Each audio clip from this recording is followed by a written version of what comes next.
En la cena familiar, mis padres se negaron a pagar mi plato porque el dinero es para tu hermano.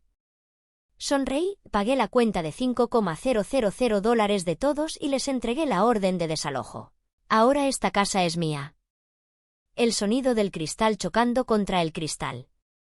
Ese clín agudo y pretencioso que hacen las copas de vino caras cuando se brinda por una mentira. Estábamos en la Mansión de Piedra, uno de esos restaurantes en Polanco donde los meseros usan guantes blancos para servirte el agua y te miran de arriba a abajo si tus zapatos no brillan lo suficiente. Era el tipo de lugar que huele a mantequilla de trufa y a desesperación financiera oculta bajo trajes de diseñador. Estábamos celebrando. O al menos, eso decía el mensaje de WhatsApp que mi madre había enviado al grupo familiar 3 días antes. Cena obligatoria. 35 aniversario de bodas. Tu padre quiere que estemos todos. No faltes, Mireia. Por favor, vístete decente esta vez. Yo llegué puntual, a las 8 de la tarde. Siempre llegaba puntual. Es un hábito que adquirí cuando trabajaba 3 turnos para pagarme la carrera de arquitectura mientras mis padres le compraban coches nuevos a mi hermano. Pero, como siempre, fui la primera en llegar a la mesa reservada para 12 personas. Me senté en una esquina, cerca del paso de los meseros, el lugar que instintivamente sabía que me correspondía en la jerarquía de los Méndez.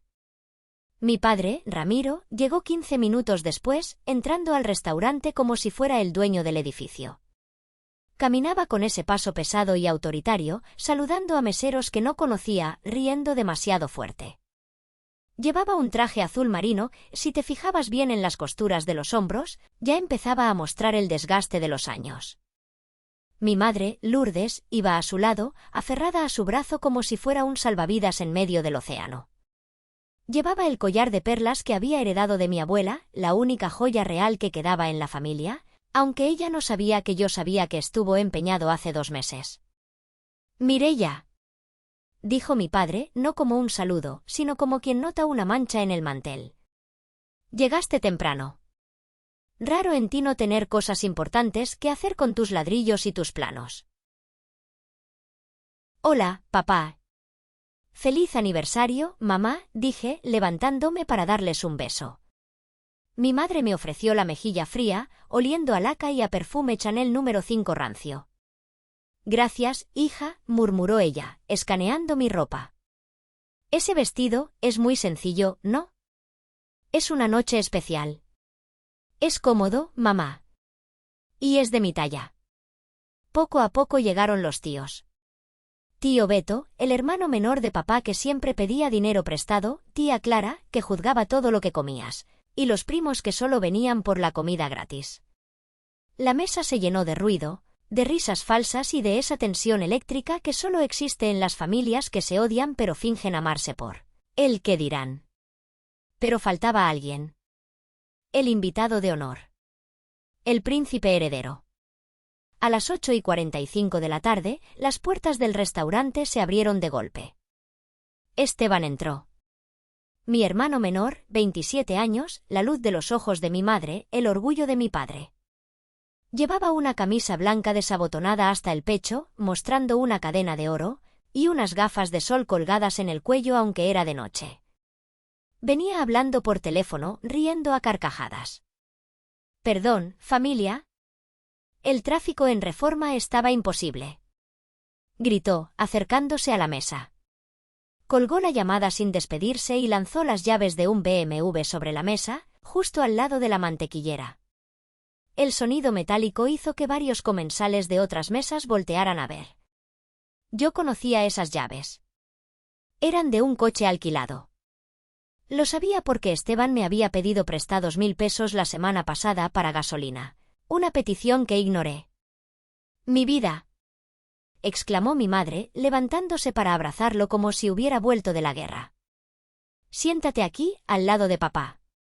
«¿Qué tal el negocio, campeón?», preguntó mi padre, sirviéndole vino de la botella que ni siquiera habíamos pedido todavía. «Increíble, papá. Increíble. Mis inversiones en criptomonedas están volando. En unos meses voy a comprarles esa casa en la playa que siempre quisieron», dijo Esteban, guiñando un ojo. Yo bajé la mirada a mi vaso de agua. Mentira. Todo era mentira. Sabía que Esteban había perdido 80.000 pesos la semana pasada en una plataforma de trading falsa. Lo sabía porque el banco había llamado a casa de mis padres preguntando por él, y yo estaba allí arreglando una tubería que mi padre se negaba a pagar a un plomero. El mesero, un hombre mayor con ojos cansados y una paciencia infinita, se acercó con las cartas. Buenas noches, señores. ¿Les ofrezco algo de beber para comenzar? Trae la carta de vinos, ordenó mi padre sin mirarlo. Y trae 2 botellas de Gran Reserva. Del 2015. A mi hijo le gusta el cuerpo de ese año. Señor, esa botella cuesta 12.000 pesos, dijo el mesero discretamente, intentando ser amable. ¿Te pregunté el precio? Le espetó mi padre, alzando la voz lo suficiente para que la mesa de al lado escuchara. Dije que las traigas. Hoy celebramos. El dinero no es problema en esta familia. Sentí una punzada en el estómago. El dinero no es problema. Esa frase había marcado mi vida, pero no de la forma en que mi padre pretendía. Miré a mi alrededor. Mis tíos sonreían, impresionados por la generosidad de Ramiro. Mi madre acariciaba la mano de Esteban. Y yo era invisible. Invisible hasta que llegara el momento de necesitar algo. ¿Y para la señorita, algún vino en especial? Preguntó el mesero, mirándome con gentileza. Iba a pedir una copa de vino blanco, el más barato de la casa, cuando mi madre intervino. No. Ella está manejando. Tráele una limonada. Sin azúcar, que se está cuidando la figura. Tengo 32 años. Soy dueña de mi propia empresa. Tengo una maestría en restauración de patrimonio histórico. Y mi madre seguía pidiendo por mí como si tuviera 12 años y sobrepeso. Una limonada está bien, dije, forzando una sonrisa. Toqué mi muñeca izquierda. Allí, bajo la manga de mi saco, sentí el frío metal del viejo reloj Seiko de mi abuelo Fausto. No era un Rolex, no era de oro. Pero era lo único real que quedaba de la fortuna que alguna vez tuvo esta familia. Lo toqué como un talismán. Paciencia, Mireia, escuché la voz de mi abuelo en mi cabeza. La paciencia es el arma de los justos. Pero esa noche, mi paciencia estaba a punto de agotarse. Lo que yo no sabía, mientras veía a mi hermano devorar el pan con mantequilla como si fuera su última cena, es que esta noche no solo se acabaría mi paciencia. Se acabaría su mundo. La cena transcurría lenta, como una tortura medieval diseñada para probar la resistencia del espíritu. Entre el primer plato, carpaccio de salmón para Esteban, ensalada verde para mí y el plato fuerte, mi mente se desconectó del ruido del restaurante y viajó hacia atrás. A lo que yo llamo el Museo del Dolor. Es un lugar en mi memoria donde guardo cada injusticia, no por rencor, sino por supervivencia. Necesito recordar por qué soy quien soy. Hace 10 años. Recuerdo el día exacto. El sol entraba por la ventana de la cocina, iluminando el polvo que flotaba en el aire de nuestra casa en la colonia Roma, esa casona antigua que mi abuelo Fausto construyó con sus propias manos. Yo tenía 22 años y una carta en la mano. «Papá, mamá», grité, corriendo hacia el comedor. Me aceptaron. Me aceptaron en la maestría de restauración en la UNAM. Y me dieron una beca del 80%. Mis padres estaban desayunando.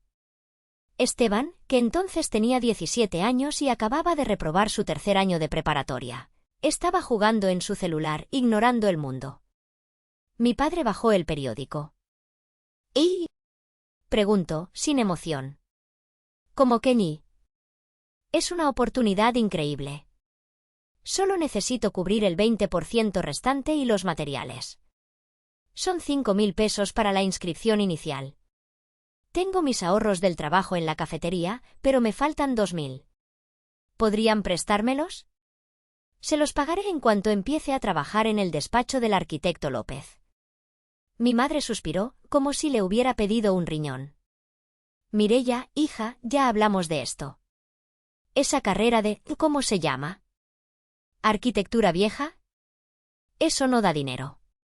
Es un hobby para gente rica. Nosotros estamos pasando por un momento delicado de liquidez. Pero mamá, es mi futuro.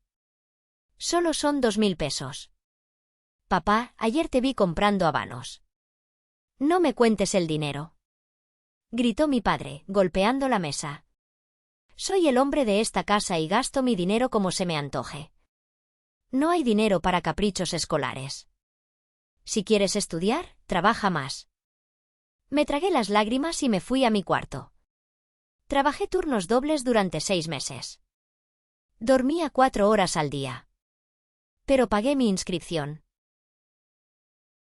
2 semanas después de esa conversación, llegué a casa y vi un camión de mudanzas descargando cajas enormes.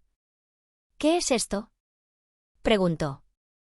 Es mi setup gamer, gritó Esteban, saliendo de la casa.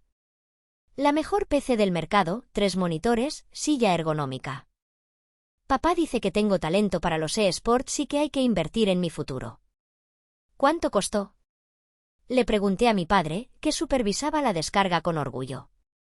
15.000 pesos, dijo él, sonriendo. Una ganga. Tu hermano va a ser famoso, Mireia. Hay que apoyarlo. 15.000 pesos. No había 2.000 para mi educación, pero había 15.000 para que Esteban jugara videojuegos. Ese día, algo se rompió dentro de mí. Dejé de verlos como padres y empecé a verlos como lo que eran, deudores emocionales que nunca iban a pagar. Hace 5 años. Mi abuelo Fausto estaba muriendo. El cáncer se lo estaba llevando rápido. Él era el único que me veía. El único que me llamaba arquitecta antes de que tuviera el título. Estaba sentado en su sillón favorito, mirando hacia el jardín de la casona. Esa casa enorme de techos altos y vigas de madera que él amaba tanto. Mireia, susurró, con voz rasposa. Ven aquí. Me arrodillé a su lado. Él se quitó su reloj Seiko viejo, con la correa de cuero desgastada. Toma.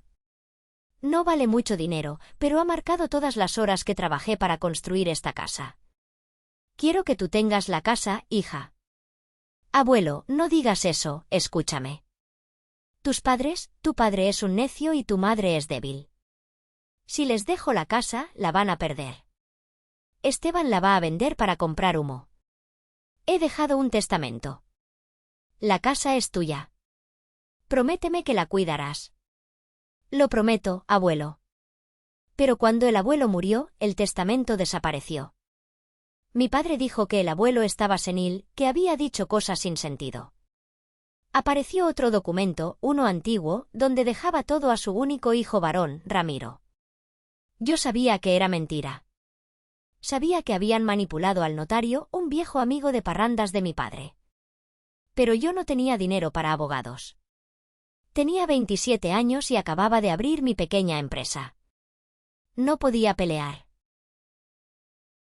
Vi cómo mi padre tomaba posesión de la casa. Vi cómo Esteban ocupaba la habitación del abuelo y la pintaba de negro para sus vídeos de YouTube que nadie veía. Vi cómo la casa empezaba a caerse a pedazos por falta de mantenimiento, mientras ellos compraban coches y ropa. Volví al presente, al restaurante. El mesero estaba sirviendo el plato fuerte, un tomahawk bañado en oro comestible para mi padre y Esteban. Por la familia. Brindó mi padre, con la boca llena. Por el legado Méndez. Por el legado, repitió Esteban, chocando su copa. Yo no levanté mi vaso de limonada. Miré a mi padre. Tenía gotas de sudor en la frente. Se aflojaba el cuello de la camisa constantemente. Sus ojos se movían nerviosos hacia la entrada cada vez que alguien pasaba. Mi instinto de arquitecta me lo dijo, los cimientos de este hombre están podridos. Está a punto de colapsar. Y yo tenía el mazo en la mano. El postre fue el preludio del desastre. Pidieron volcán de chocolate, helado de vainilla importada y cafés irlandeses. Esteban pidió un coñac Genesee. Yo pedí la cuenta mentalmente. Llevaba meses observándolos desde las sombras. 6 meses, para ser exacta. Desde aquel día en que fui a visitar a mi madre y encontré una carta del banco en el bote de basura de la cocina. manchada de salsa roja. Aviso de ejecución hipotecaria. Tercer y último aviso. Decía que la propiedad ubicada en calle Colima, la casa del abuelo, tenía un adeudo de 4 millones de pesos por una hipoteca no pagada en 8 meses. Si no se liquidaba el total, el banco procedería al embargo. Mi corazón se detuvo ese día. 4 millones. Habían hipotecado la casa del abuelo para financiar las inversiones de Esteban y el estilo de vida de mi padre. Y no habían pagado ni un centavo. Fue entonces cuando conocí a Beatriz, mi abogada. Una mujer de hierro con trajes sastres impecables. Mireia, escúchame, me dijo Beatriz en su oficina. El banco no quiere la casa. El banco quiere dinero. Van a vender esa deuda como cartera vencida a un fondo de inversión por una fracción del precio. Si tú tienes liquidez, puedes comprar la deuda. ¿Qué significa eso? Le pregunté. Significa que te conviertes en el banco. Te conviertes en la acreedora. Y si no te pagan, te quedas con la casa. Legalmente. Sin testamentos perdidos, sin peleas familiares. Es un trámite mercantil puro y duro. Usé todo. Vacié mis cuentas de ahorro, vendí mis acciones, pedí un préstamo sobre mis propios proyectos.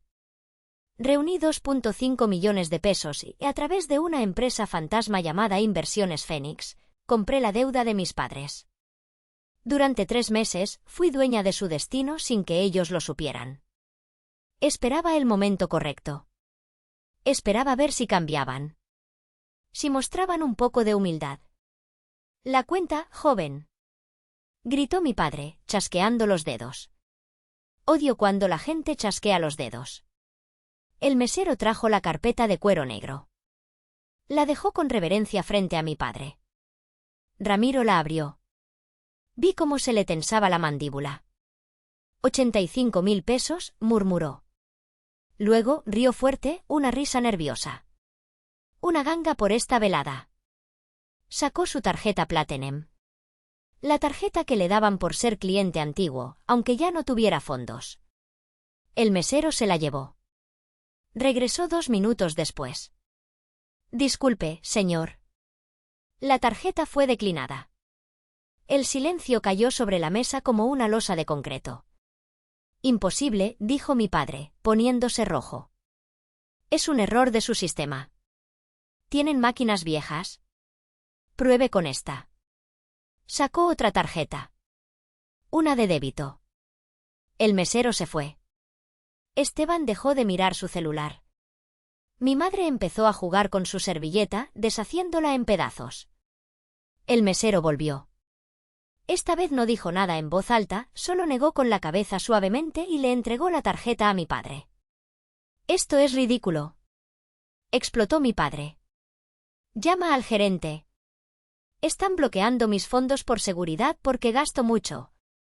«Señor, el mensaje es fondos insuficientes», dijo el mesero, perdiendo un poco la paciencia. Mi tío Beto tosió incómodo. «Ramiro, si quieres, podemos hacer una vaquita entre todos, nadie va a poner un peso». Rugió mi padre. «Yo invito. Yo soy quien paga aquí». Entonces, sus ojos se posaron en mí. Yo estaba tranquila, bebiendo el último sorbo de mi limonada. Sus ojos, inyectados en sangre por el alcohol y la vergüenza, me escanearon con desprecio. Necesitaba una víctima. Necesitaba desviar la atención de su fracaso. Necesitaba reafirmar su poder pateando al perro más débil. «Tú», dijo, señalándome con un dedo tembloroso. «Tú no has dicho nada». «¿Qué quieres que diga, papá?» «¿Qué vas a pagar tu parte?» «¿Perdón?» pregunté, aunque escuché perfectamente. Ramiro se volvió hacia el mesero, con esa arrogancia que solo tienen los hombres que saben que están perdidos pero se niegan a aceptarlo. «Joven, separe la cuenta. Todo lo que consumió esta señorita, la limonada, la ensalada esa triste, cóbreselo aparte». «¿Señor?» El mesero estaba confundido. «Pero es una sola mesa, ella no está en mi cuenta», gritó mi padre, golpeando la mesa. Las copas tintinearon. Ella siempre ha sido una carga. Una aprovechada. Hoy celebramos a la gente que aporta a esta familia, a mi hijo Esteban, a mi esposa. Ella es un parásito. Que pague lo suyo si quiere salir del restaurante. Mi madre no levantó la vista. No dijo, Ramiro, es tu hija. No dijo, basta. Siguió deshaciendo la servilleta. Esteban soltó una risita cruel. Ya oíste a papá, Mireia. Saca tus moneditas. Si no te alcanza, te presto. Ah, no, espera, yo no presto a perdedores. Sentí el calor subir por mi cuello. No era vergüenza. Era ira. Una ira fría, destilada durante 32 años. Miré a mi padre, ese hombre patético que prefería humillar a su hija antes que admitir que no tenía dinero. Miré a mi madre, la cómplice silenciosa. Miré a mi hermano, el parásito real proyectando su inutilidad en mí. Toqué el reloj del abuelo una última vez. Ya es hora, abuelo, pensé. Me levanté despacio. Alisé mi vestido. Tienes razón, papá, dije. Mi voz salió clara, firme, resonando en el silencio del restaurante. Tienes toda la razón. No debería estar en tu cuenta. Pues paga y lárgate, masculló él, sin mirarme. Oh, voy a pagar, dije. Pero no solo mi limonada. Caminé hacia el mesero. Él me miraba con lástima, esperando que sacara un billete de 20 pesos arrugado. Metí la mano en mi bolso. No saqué la cartera vieja que usaba cuando visitaba a mis padres para no llamar la atención. Saqué mi tarjetero de negocios. De él extraje una tarjeta de metal negro pesado. Una American Express Centurion. El mesero abrió los ojos como platos al verla. Sabía lo que era. Sabía que esa tarjeta no tiene límite preestablecido. Sabía que solo se obtiene por invitación cuando gastas millones al año. Cobré todo, dije, lo suficientemente alto para que mi padre escuchara. Los 85.000 pesos. Y agregue el 20% de propina para usted y su equipo. Lamento el espectáculo. Sí, señorita. Enseguida, señorita, el mesero casi corrió hacia la terminal. Regresé a la mesa. Mi padre estaba pálido. Esteban tenía la boca abierta, un hilo de baba casi visible. Mi madre finalmente levantó la vista, sus ojos moviéndose de la tarjeta en la mano del mesero a mi cara. ¿Qué acabas de hacer? Tartamudeó mi padre. ¿Esa tarjeta es falsa? ¿Se la robaste a alguien? Es mía, papá. Está a nombre de mi empresa. Arquitectura y Restauración MM, ¿tu empresa? Se burló Esteban, aunque su voz temblaba. ¿Esa tiendita donde arreglas muebles viejos? Facturé 12 millones de pesos el año pasado, Esteban. Arreglo edificios históricos para el gobierno y hoteles de lujo. No muebles viejos.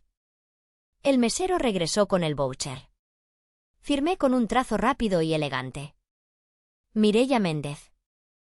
Aquí tiene su copia, señorita. Muchas gracias. Me quedé de pie, mirando a mi familia desde arriba. Por primera vez en mi vida, yo era la gigante y ellos eran las hormigas. Bien, dije. La cena está pagada. Nadie le debe nada a nadie aquí. Excepto, hice una pausa teatral. Excepto ustedes a mí. Volví a meter la mano en mi bolso. Saqué un sobremanila grueso, sellado con el logo de una notaría pública y el sello rojo del juzgado civil. Lo dejé caer sobre la mesa, justo en el centro, aplastando unas migajas de pan. El sonido sordo del papel contra la madera fue más fuerte que cualquier grito. ¿Qué es esto?, preguntó mi madre, con voz temblorosa. Ábrelo, mamá. Es tu regalo de aniversario. Ella lo abrió con manos temblorosas. Sacó los documentos. El primero era una notificación de cesión de derechos litigiosos. El segundo, una orden de ejecución y desalojo. No entiendo, dijo mi madre, leyendo las palabras sin comprender. Dice que la casa, nuestra casa, la casa de calle Colima, intervine. La casa del abuelo. La hipotecaron 3 veces, papá. Deben 4 millones de pesos más intereses moratorios. Dejaron de pagar hace 8 meses. El banco ya había iniciado el proceso de embargo. Ramiro se puso morado. Eso es asunto mío. Estoy negociando con el banco. Tengo un plan. No, no tienes un plan. Tienes deudas. Y el banco se cansó de tus negociaciones. Iban a rematar la casa la próxima semana por una miseria. Iba a comprarla una constructora para demolerla y hacer departamentos. Me incliné sobre la mesa, apoyando las manos en el mantel blanco. Así que yo la compré. ¿Tú? Ramiro soltó una risotada incrédula. Tú no tienes 4 millones de pesos. Yo compré la deuda. Mi empresa, Inversiones Fénix, adquirió la cartera vencida del banco. Legalmente, papá, yo soy tu acreedora. Y como no has pagado, ahora soy la dueña de la casa. Señalé el último papel en las manos de mi madre. Esa es la escritura nueva. Ya está inscrita en el registro público de la propiedad. La casa está a mi nombre. Mireia Méndez. Como el abuelo siempre quiso. Esteban se levantó de golpe, tirando su silla. «¡Eres una maldita bruja!», gritó, tratando de parecer amenazante. «No puedes hacernos esto. Es nuestra casa. Yo crecí ahí». «Tú creciste ahí parasitando el esfuerzo de los demás, Esteban», le respondí, sin moverme un centímetro. «Y no, no es tu casa. Nunca lo fue. Era del abuelo y ahora es mía». Mireia, hija, mi madre empezó a llorar, esas lágrimas que siempre usaba para manipularme. «Somos tu familia. Tu sangre. ¿Vas a echar a tus padres a la calle? ¿A tu hermano?»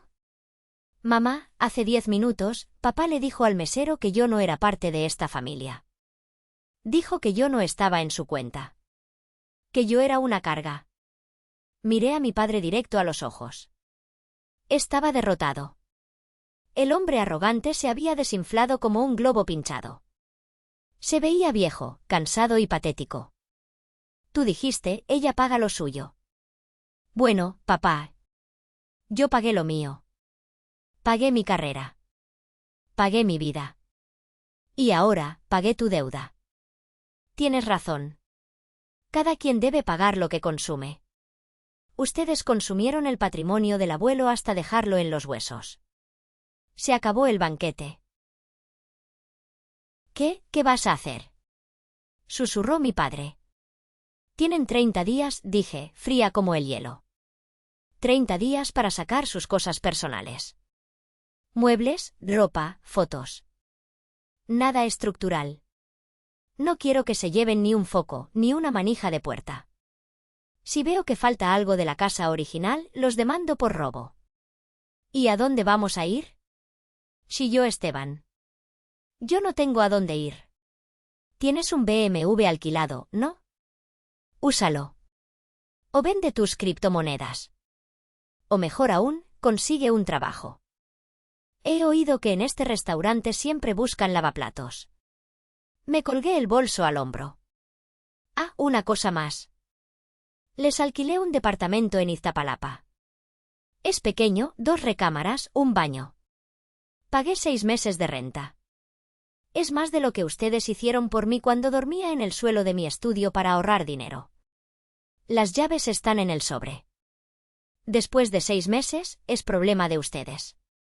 Salí del restaurante sin mirar atrás. Escuché a mi madre gritar mi nombre, escuché el escándalo de Esteban, pero no me detuve. Caminé hacia mi coche, un sedán confiable y discreto, me senté al volante y por primera vez en años, respiré profundo. El aire de la noche nunca había sabido tan dulce. Los siguientes 30 días fueron un infierno burocrático, pero yo no participé. Dejé todo en manos de Beatriz y su equipo de seguridad. No contesté las 500 llamadas de mi madre. Bloqueé a Esteban en todas las redes sociales después de que me enviara amenazas de muerte, que Beatriz archivó para una orden de restricción futura. Mi padre no llamó ni una sola vez. Creo que la vergüenza finalmente lo había silenciado. El día 31 llegué a la calle Colima. Había un camión de mudanzas terminando de salir. Vi a mis padres subirse a un taxi con maletas viejas. Se veían pequeños.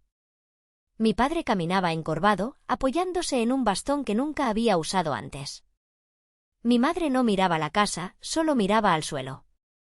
Esteban no estaba, me enteré luego que se había ido a vivir con una novia que lo mantenía, hasta que ella también se hartó 2 semanas después. Esperé a que el taxi doblara la esquina. Luego, bajé de mi coche. Caminé hacia la reja de hierro forjado. Estaba oxidada. El jardín, que el abuelo cuidaba con tanto amor, era una selva de maleza seca. La fachada estaba despintada, con manchas de humedad. La casa lloraba el abandono de años. Saqué las llaves. Mis llaves.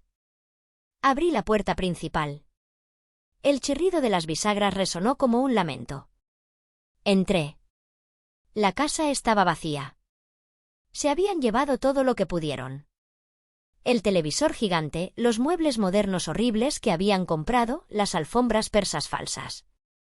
Pero la esencia de la casa, esa seguía ahí. Las vigas de madera.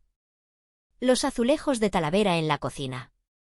El vitral de la escalera que proyectaba luces de colores sobre el piso de madera. Caminé habitación por habitación. Entré al cuarto que había sido de mi abuelo y luego de Esteban. Las paredes estaban pintadas de negro mal aplicado, con agujeros donde Esteban había colgado pósters o golpeado la pared en sus ataques de ira. Olía a encierro y a Axe. Esto será lo primero que cambie, pensé. Tiraré este muro, ampliaré la ventana, dejaré que entre la luz. Fui a la cocina. Abrí las ventanas. El aire fresco entró, llevándose el olor a rancio de los Méndez. Saqué un termo que había traído conmigo. Me serví una taza de café caliente. Me senté en el suelo, en el centro de la sala vacía, donde solía estar el sillón del abuelo. Miré mi reloj. El Seiko seguía marcando el tiempo, inmutable. «Hola, abuelo», dije en voz alta. Mi voz hizo eco en la casa. Ya se fueron. Ya está limpia. Sentí una paz que no puedo describir. No era felicidad eufórica. Era tranquilidad.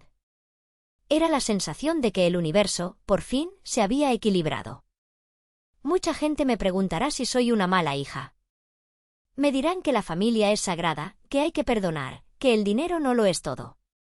Y tienen razón en algo, el dinero no lo es todo.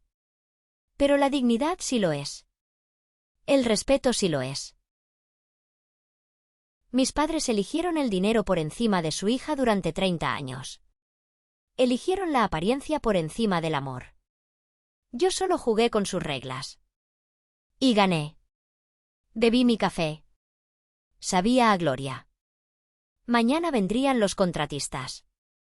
Mañana empezaríamos a lijar los pisos, a pintar las paredes, a plantar nuevas flores en el jardín. Mañana, esta casa dejaría de ser un monumento a la vanidad de Ramiro Méndez y volvería a ser el hogar de Fausto y Mireia. Saqué mi teléfono. Tenía un mensaje de Beatriz, el desalojo se completó sin incidentes. Las llaves del departamento de Iztapalapa fueron entregadas. Tu padre preguntó si podía quedarse con el cuadro del pasillo. Le dije que no estaba en el inventario de bienes personales. Lo dejó. Sonreí. Ese cuadro lo pinté yo cuando tenía 15 años. Mi padre siempre dijo que era horrible y quería tirarlo. Que ahora quisiera quedárselo era la última ironía. Bloqueé el teléfono. Me recosté en el suelo de madera, mirando el techo alto. Estaba sola. Sin padres, sin hermano, sin familia. Pero por primera vez en mi vida no me sentía sola. Me sentía libre. Y esa libertad valía cada uno de los $5.000 de aquella cena. Valía cada lágrima, cada turno doble, cada insulto. La casa estaba en silencio. Y en ese silencio, por fin, pude escucharme a mí misma.